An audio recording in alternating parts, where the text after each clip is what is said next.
Bonjour à tous les amoureux du ballon rond. Aujourd'hui, nous allons discuter de l'un des plus grands clubs de tous les temps, à savoir le Real de Madrid avec Real France. Salut, comment ça va? Salut Romain, ça va et toi? Bah nickel, écoute, très bien. Merci pour ton précieux temps. Et encore une fois, félicitations sur toute l'information que vous apportez concernant les merengues depuis déjà plusieurs années. C'est un sacré boulot. Voilà, la Vista tenait à vous féliciter. Bah écoute, je te remercie. Nickel. Écoute, on va rentrer dans le vif du sujet directement. Donc, une question, moi, qui me taraude depuis pas mal de temps, et j'imagine que ça va intéresser pas mal de monde. Eden Hazard, est-ce qu'il y a un malaise au Real de Madrid? Je parlerai pas de malaise, il a juste vécu une saison très mauvaise, notamment à cause de cette blessure au pied qui traîne un peu. Et je dis notamment parce que, d'accord, donc il y a cette blessure dont il n'est pas responsable, hein, c'est une blessure qui est forcément malheureuse. En revanche, c'est tout seul qu'il ose quand même se pointer à la reprise en juillet avec 7 ou 8 kilos en trop. Et en plus, c'est sans doute l'un des facteurs qui entraîne derrière sa blessure musculaire à la veille de la reprise de la Liga. Donc, euh, donc non, il n'y a pas de malaise, mais comme Hazard l'a dit, et il en a parfaitement conscience, et c'est bien, il sera jugé sur sa deuxième saison. Et il a intérêt à être fit et à être bon, ou en tout cas assez bon dès la reprise, parce que oui, la patience n'est pas une grande vertu de la presse espagnole et des supporters du Real. C'est vrai que c'est assez courant quand un joueur intègre un top team comme ça. Il y a toujours une première saison un petit peu délicate. Après, c'est vrai que j'ai envie de dire, entre guillemets, une fois de plus, son hygiène de vie, parce qu'il avait déjà des problèmes, et avec ça, et avec la notion de travail, déjà quand il était à Lille et à Chelsea. Euh, et c'est vrai que quand il a signé, on a tous, amateurs de foot, fantasmé sur ce qu'allait produire comme jeu le Real avec sa venue. On a tous été un petit peu déçus par sa première année, mais comme tu l'as souligné, notamment avec ces histoires de blessures qui peuvent être directement ou indirectement liées à ces quelques kilos en trop. Mais en tout cas, on a hâte de voir la saison 2021 avec un Hazard à plein régime, justement à plein régime avec son comparse d'attaque Vinicius. Comment est-ce que tu évoquerais, toi, comment tu évaluerais plutôt son potentiel réel à ce joueur? Son potentiel, il est énorme à Vinicius. Mais il a encore beaucoup à faire sans doute. Il a des qualités athlétiques vraiment impressionnantes. Et même si ça fait pas tout, hein, ça compte énormément quand même dans le foot moderne. C'est un très gros bosseur, il a une confiance en lui et une détermination à toute épreuve. Et ça, on le voit très bien sur le terrain au cours d'un match, hein. Il va provoquer sans jamais s'arrêter. Et ce qui est fort, c'est que il peut perdre 8 duels consécutifs face à son défenseur. Il va continuer jusqu'au moment où ça va passer. Donc, mais en revanche, c'est vrai il a quand même une immense marge de progression balle au pied. Dans ses dernières passes, dans ses frappes, dans ses appels de balles aussi, et en fait plus globalement dans son intelligence de jeu, tu vois. Et, euh, et le souci que j'ai aujourd'hui, enfin qu'on a aujourd'hui avec lui, c'est que sur ces points-là, je dirais qu'il n'est pas au niveau du Real Madrid en fait. Même s'il est capable de coups de génie, comme on l'a déjà vu plusieurs fois, je pense notamment à l'Ajax Ouais. il y a 2 ans. Mais c'est vrai que c'est ça qui est un peu frustrant pour le moment avec lui, parce qu'il est capable de te faire des choses extraordinaires. Mais la réalité, c'est que 8 fois sur 10, bah, il fait encore, excuse-moi du terme, mais de la merde. Voilà. Ouais. Mais très clairement, son potentiel, il est énorme. Et le jour où il sera plus juste techniquement, qu'il sera meilleur dans les prises de décision, ce sera un joueur probablement stratosphérique. Ouais, carrément. Et c'est vrai que bon, c'est bien qu'il ait un gros mental du coup. Si, comme tu dis, même si 8 fois sur 10 il se plante, il se relève toujours. Et ça c'est vraiment très bien. On ressent aussi de l'extérieur, sans être des experts du Real comme vous, le fait que ce soit un diamant qui demande encore à être poli. Et justement, autre diamant qui revient à la Maison Blanche, c'est Odegaard. Qu'est-ce qu'on peut en attendre dans la saison 2021 le concernant? Il y a beaucoup, il y a énormément d'attentes à son sujet, compte tenu de ce qu'il a montré la saison passée en Liga. Vraiment, puis tu sais, il incarne aussi une sorte de début de renouveau à Madrid. C'est un joueur qui doit faire partie en fait du prochain cycle du Real. C'est censé être le successeur de Luka Modric en tant que maestro de l'équipe, tu vois. Euh, Maintenant, c'est vrai que reste à savoir comment Zidane va l'utiliser. Est-ce qu'il va l'utiliser en meneur de jeu ou est-ce qu'il va le faire jouer sur l'aile droite?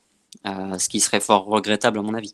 Mais c'est vrai que je t'avoue que je suis assez hypé quand même par une potentielle animation offensive avec un haut de garde derrière un Benzema et Hazard par exemple.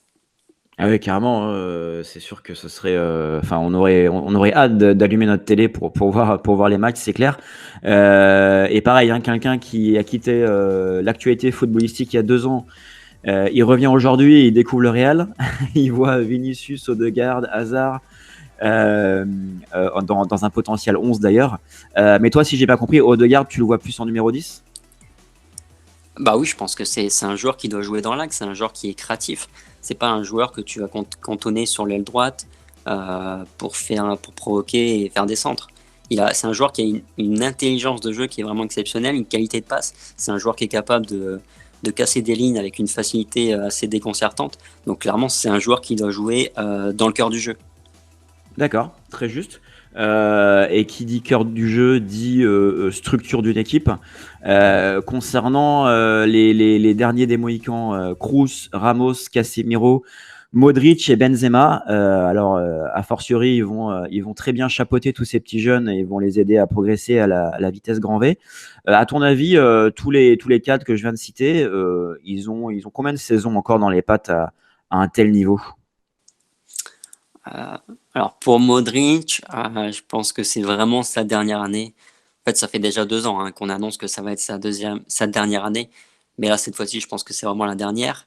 D'autant plus avec l'arrivée d'Odegaard qui devrait quand même progressivement, en théorie, le pousser sur le banc. Ouais. Euh, Kroos, je le vois aussi encore 3 saisons. Ça coïncide avec la fin de son contrat et il est probable qu'il prenne sa retraite derrière. C'est un joueur qui, comme Zidane, a déjà annoncé qu'il prendrait sa retraite tôt. D'accord. Benzema, c'est difficile à dire, je dirais 2-3 ans aussi. C'est comme Ramos, c'est un joueur qui est encore au top de sa forme. Pour Benzema, il est même sûrement dans le meilleur de sa carrière. Carrément, ouais. Ce sont des joueurs qui ont une excellente hygiène de vie, qui bossent énormément. Et puis pour Ramos, il y a le record de nombre de matchs de Raoul qui petit à petit se rapproche quand même de sa ligne de mire. Ouais. Ça nous amènerait jusqu'à ses 37 ans. Ça me paraît pas insensé en tout cas. En tout cas, je le vois bien encore 2 ans titulaire sans problème. Après, on verra. Est-ce que peut-être sur une 3e année, une transition. Ouais. Mais bon, ils ont encore un peu de jeu. Ouais, non, carrément, et à juste titre, hein, tu l'as souligné, d'une part la saison de Ramos, mais aussi et surtout la saison de Benzema, wow, incroyable. Enfin, c'est d'une finesse de jeu, d'une lecture du jeu, d'une précision, un vrai team spirit comme on n'en fait plus. Je vais pas reprendre la métaphore du bon vin, mais là concernant Benzema, c'est assez incroyable parce que surtout qu'en concurrence, il en a vu passer des joueurs. Mais il en a vu passer quelques coachs, mais il est toujours resté. Je veux dire, il n'est pas resté à l'US Montluçon, quoi. Il est resté titulaire au Real de Madrid. C'est assez fabuleux. J'ai plus ces stats de la saison 2020 en tête, mais je ne sais pas si tu t'en souviens rapidement là. Une petite trentaine de buts et autour des 10 passes décisives. Je sais plus exactement, je t'avoue, mais. Ouais, mais on les affichera de toute façon pour le montage, mais non, carrément fou. Super sur cette un petit peu revue d'effectifs. Et ce qui est fort avec Benzema, tu Yes. en parles, c'est qu'il marque plus de buts, mais surtout ça n'a pas impacté son sens de la participation dans le jeu. Il est toujours aussi participatif. C'est ça qui est fort. Ouais, non, mais c'est des joueurs intelligents, quoi. Ils sentent le jeu, ils sont faits pour ça. Après, Benzema, on l'a vu depuis ses 18 ans du côté de Lyon, ça a toujours été quelqu'un qui sentait le jeu. Après, il a clivé, on va dire, le grand public pour X ou Y raisons, et bon, des raisons hors football. Mais en soi, nul doute qui restera dans les légendes de la Maison Blanche. Alors, merci pour cette revue d'effectifs. Sur le banc, notre ami Zizou. Alors, j'avais intitulé cette partie de l'interview État de grâce terminé, mais je pense que le titre est un petit peu dur envers Zizou, non? Ouais, je suis pas d'accord, non. Parce que justement, en fait, durant ce sprint final là, de la Liga, il a prouvé qu'il avait encore la recette. même si ça n'a pas fonctionné en Europe derrière, en Liga, il a montré qu'il avait encore la recette. Parce qu'il a été capable quand même de mobiliser une grosse partie de son effectif et de véritablement les mettre dans un état d'esprit de chaque match pardon, est une finale. Comme ils n'arrêtaient pas tous de le répéter sans cesse. Et puis après, les finales, tu sais comment on les aborde, hein, on s'en tape de jouer mieux que l'adversaire. Ce qui compte, c'est de la gagner. Yes. Et résultat, le Real a remporté 10 matchs sur 10. Et après, on fait match nul sur le dernier match qui était sans importance puisqu'on était déjà champion. Donc ce que je veux dire, c'est que cette fin de Liga, elle démontre justement que Zidane, son discours continue de passer dans le vestiaire sans aucun problème. Oui, totalement, totalement. Oui, c'est vrai que je sais pas. Quand j'ai préparé l'interview, je voulais. On s'est trop habitué au grand luxe, aux 5 étoiles avec lui, et Ça. faut pas oublier qu'il est revenu en cours de saison. Faut pas oublier qu'il y a eu cette coupure qui était quand même un petit peu complexe à gérer en termes d'attitude de groupe, de dynamisme de groupe. Et en effet, tu fais bien de le rappeler, ce 10 sur 10, voilà, est juste impeccable. Après, la petite anicroche qu'il y a pu avoir en Ligue des Champions, de mémoire, ils avaient perdu le match aller aussi. Ouais. Si je ne m'abuse, il y a eu quelques faits de match qui les ont pas non plus aidés. Bon, c'est plus qu'on est habitué à le voir tout gagner, plus qu'à autre chose.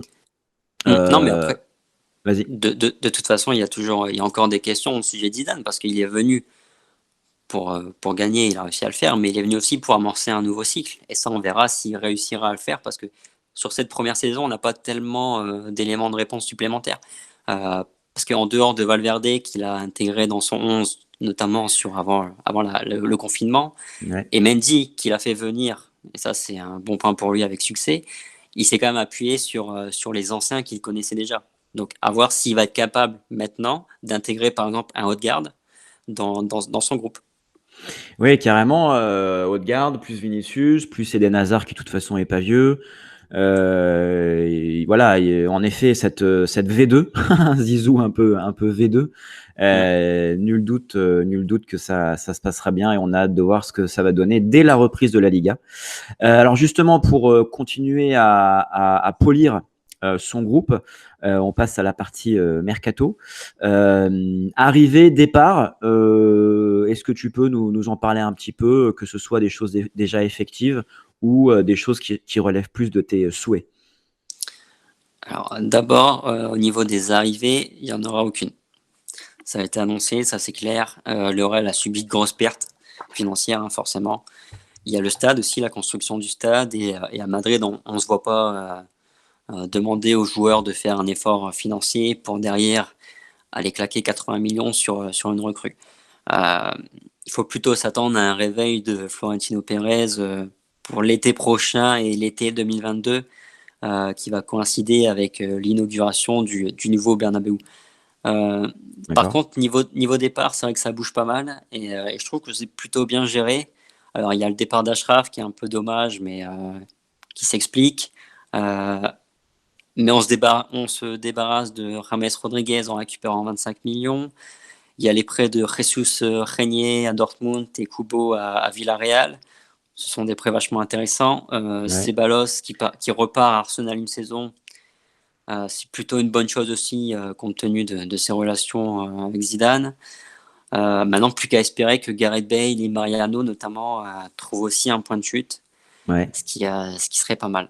Alors concernant Gareth Bale justement, enfin, je veux dire, là, je parle même pas aux fans du Real, mais aux amateurs de foot. Est-ce qu'on est dans un cas typique d'un joueur qui montre le pire de ce que le foot moderne a à offrir? Ouais, c'est un peu ça, mais c'est un cas vraiment particulier, hein. Enfin, en tout cas, au Real, c'est la première fois qu'on voit un cas comme ça. Un cas comme ça, pardon. C'est un dossier qui est très compliqué. Alors justement, il s'est exprimé là, dernièrement et il laisse clairement entendre qu'il est ouvert à un départ, qu'il veut jouer au foot, mais que le Real Madrid le bloque. Bon, après, il oublie de préciser quand même que la saison passée, effectivement, il voulait partir. Il voulait Ouais. partir en Chine, mais pour ça, il fallait que le Real le libère gratuitement. L'été dernier, il lui restait encore 3 années de contrat. Bon, Oh la vache. tu comprends bien quand même que pour le Real Madrid, libérer un mec qui a 3 ans de contrat et qui a encore de la valeur, Ouais. ça se fait pas comme ça. Voilà. Après maintenant, ouais, faut espérer qu'il y ait une offre de première ligue qui parvienne au Real. Parce que, et pour lui et pour le Real, c'est une situation qui devient vraiment pesante, agaçante. Et c'est dommage parce que ça gâche aussi son passage au Real et même sa légende, parce que c'est quand même un joueur qui a marqué l'histoire sur les finales de Ligue des Champions Et notamment. ouais, et ouais, ouais, on se souvient tous de cette magnifique, notamment reprise acrobatique en finale, et c'est ubuesque. C'est ubuesque parce que, enfin, comme toi tu viens de le dire, dans sa récente déclaration, il a précisé qu'il voulait jouer au foot. Bah Gareth, tu nous rassures que tu veux jouer Ouais, au foot, même non, si tu mais as après, sans doute, même j'ai s'il a l'impression sans... que c'est de la Vas-y. com, quoi. Parce que c'est de la com, j'ai l'impression. Parce que on voit bien quand même depuis au moins 2 ans que il est décroché, il a plus la motivation. Et c'est pas qu'une question de ses rapports avec Zidane, parce que même quand le Lopetegui est arrivé, on l'a pas senti relancer ou quoi que ce soit. Non, faut qu'il parte. Faut qu'il parte. Après, le problème, c'est qu'avec même si, entre guillemets, le Real fait un petit prix, il n'y a pas 50 clubs qui peuvent payer son salaire. Je sais qu'il y avait pas mal de rumeurs du côté de United de mémoire, de Tottenham un petit peu aussi, un retour là-bas. Mais en soi, c'est vraiment dommage. Alors, je ne sais pas si c'est le bon rayon pour en parler, mais j'y pense juste parce que je suis un grand fan de ce joueur. C'est Isco. Est-ce qu'il est prévu de rester dans l'effectif cette année? A priori, oui. Alors c'est vrai que la presse espagnole évoquait un potentiel départ si une belle offre parvenait sur la table du Real. Ouais.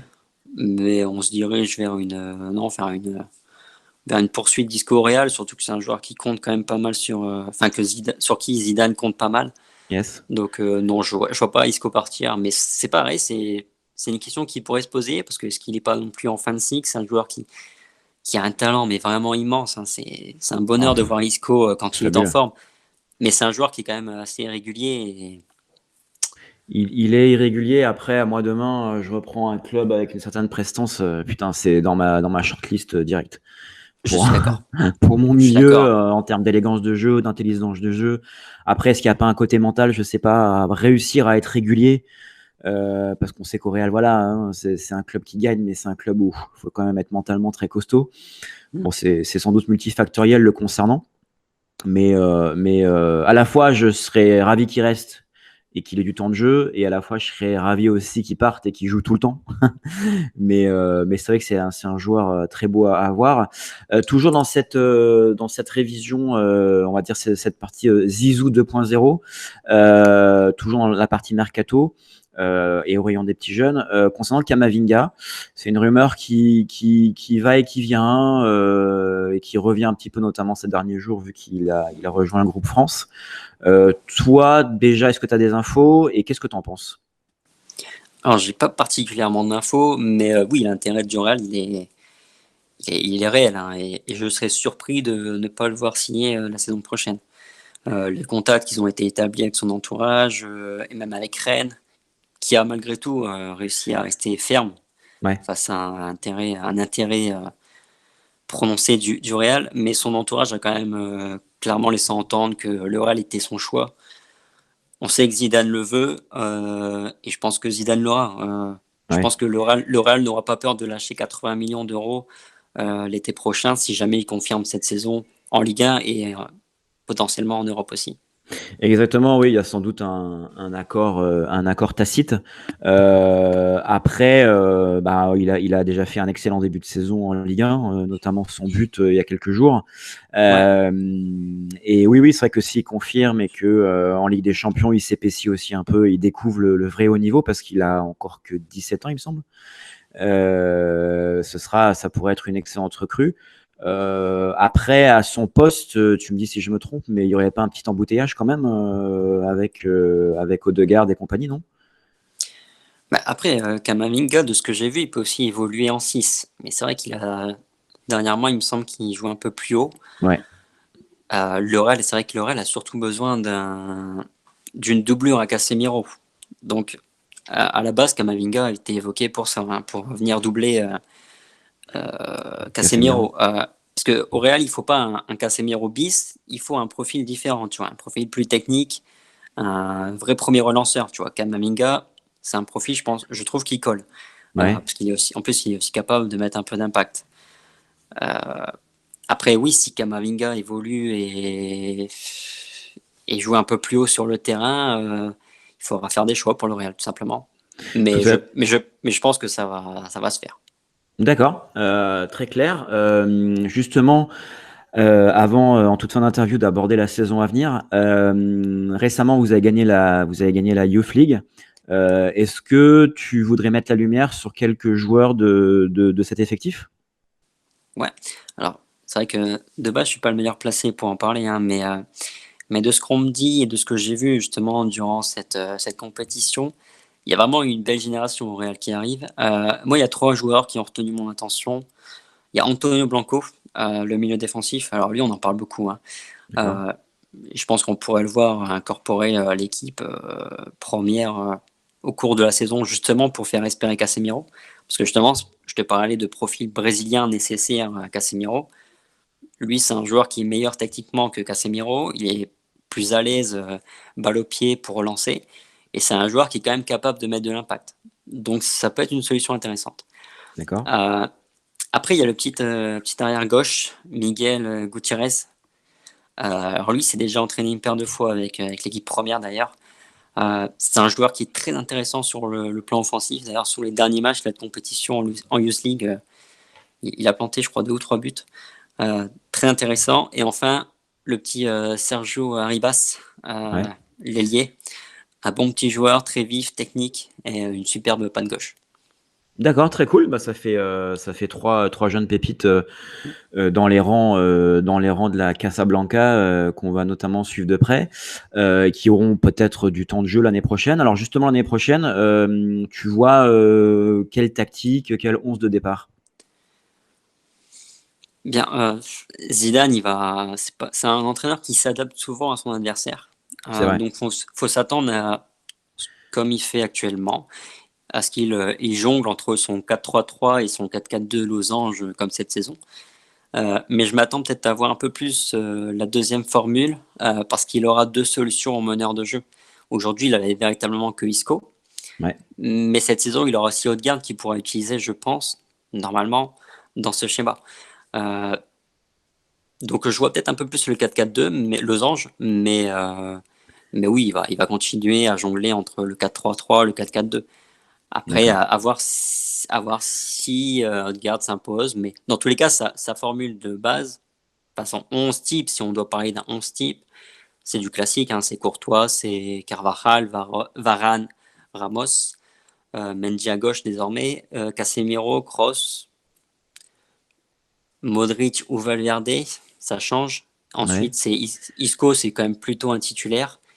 Et généralement, s'il a son équipe, tout le monde apte, il fait jouer Hazard et Benzema devant avec Isco derrière. D'accord.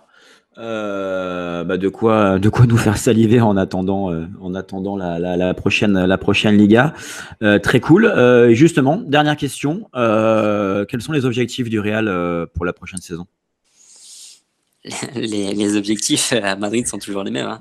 C'est d'une année sur l'autre, faut tout gagner et puis c'est tout. Je suis assez confiant pour la Liga parce qu'en plus, à Barcelone, le bateau tanque pas mal dernièrement. Euh, Par contre, c'est vrai que je suis un peu moins confiant peut-être pour la Ligue des Champions parce qu'on a vu cette saison, hein, on a un effectif qui est quand même assez limité. On a trop de jeunes, d'autant plus si t'as Hazard qui répond pas présent à nouveau. Il y a Jovic aussi, hein, dont on n'a pas parlé, mais Très lui, juste, je aussi, l'avais oublié lui, lui. lui aussi, il a attendu. Voilà. Mais j'espère au moins un dernier carré de Ligue des Champions cette saison, parce que ça fait quand même 2 années qu'on passe pas à les huitièmes, et Ouais. 2 années sans gagner la Ligue des Champions, on n'est plus habitué, nous, hein. Ouais, ça fait tâche, ça fait un peu tâche. Très juste. Ah oui, Jovic, en effet, putain, je l'avais oublié. C'est vrai qu'il avait bien flambé il y a 2 saisons, je crois. C'était à Francfort. Ouais. Mais depuis, putain, le mec est porté disparu. En début de mercato, il était annoncé un petit peu au Milan de mémoire. Euh, mais espérons que vous puissiez vous en servir. Et toute dernière question, qu'est-ce que t'inspire ce qui se passe à Barcelone justement? Bah, en tant que supporter du Real, si Messi part, c'est forcément une bonne nouvelle.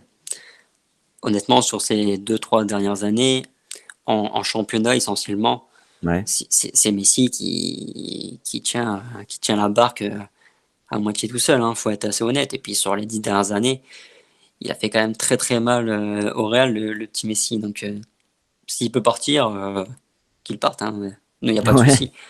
Et alors ça, c'est le point de vue du supporter, mais le point de vue de l'amateur de foot, notamment en termes d'attractivité de la Liga, t'as pas peur que ça fasse perdre un petit peu d'argent, entre guillemets, mais surtout de notoriété au championnat et qu'à contrario, par exemple, la Première Ligue, notamment avec tous les recrutements qu'il y a eu, et la Serie A aussi d'ailleurs, comment continue de prendre un peu plus de lumière?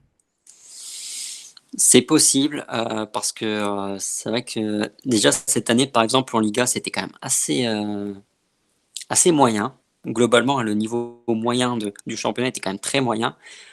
On voit pas mal quand même de clubs de Liga, je dirais intermédiaires, se faire quand même piller par les clubs justement de Première Ligue et peut-être un peu aussi de Serie A comme tu le disais. Néanmoins, je pense que l'attractivité de la Liga, elle tient surtout au Real et au Barça. Ouais. Et ce sont deux clubs qui vont se relever, hein. Le Real a pas forcément bien géré l'après Cristiano Ronaldo sportivement en termes de remplacement, tout ça, de recrutement derrière, mais en termes d'image, tout ça, le trou qu'a laissé Ronaldo, il va vite être comblé, hein. Je pense notamment par exemple l'année prochaine, si ça signe Mbappé, voilà. Ouais. D'ailleurs, Ronaldo, on n'en parlera plus. Ok, bah écoute, c'est tout ce qu'on vous souhaite. Écoute, c'était très clair. Merci pour toutes ces infos et tous ces ressentis. On mettra toutes les coordonnées de votre Twitter, de votre Facebook dans la description. Merci encore pour ton temps et je te dis à très vite. Merci à toi, c'était avec plaisir. Et salut, ciao. Ciao.